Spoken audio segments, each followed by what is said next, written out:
Anche Bonichiria. Anche Bonichiria पहले भी नहीं डरता था, उस समय भी नहीं डरा। और तिप्रासा के लिए, तिप्रा जाति के लिए, हानि बुसा के लिए, अपना बुमा के लिए, अपना बुरुई बदौल, अपना सेकला, अपना सिकली, अपना चिला के लिए, अपना नेक्स्ट जनरेशन के लिए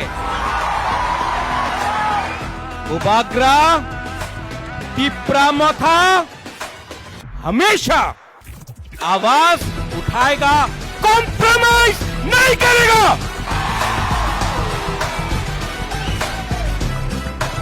पिछले 5-6 महीने से मैं सुन रहा हूं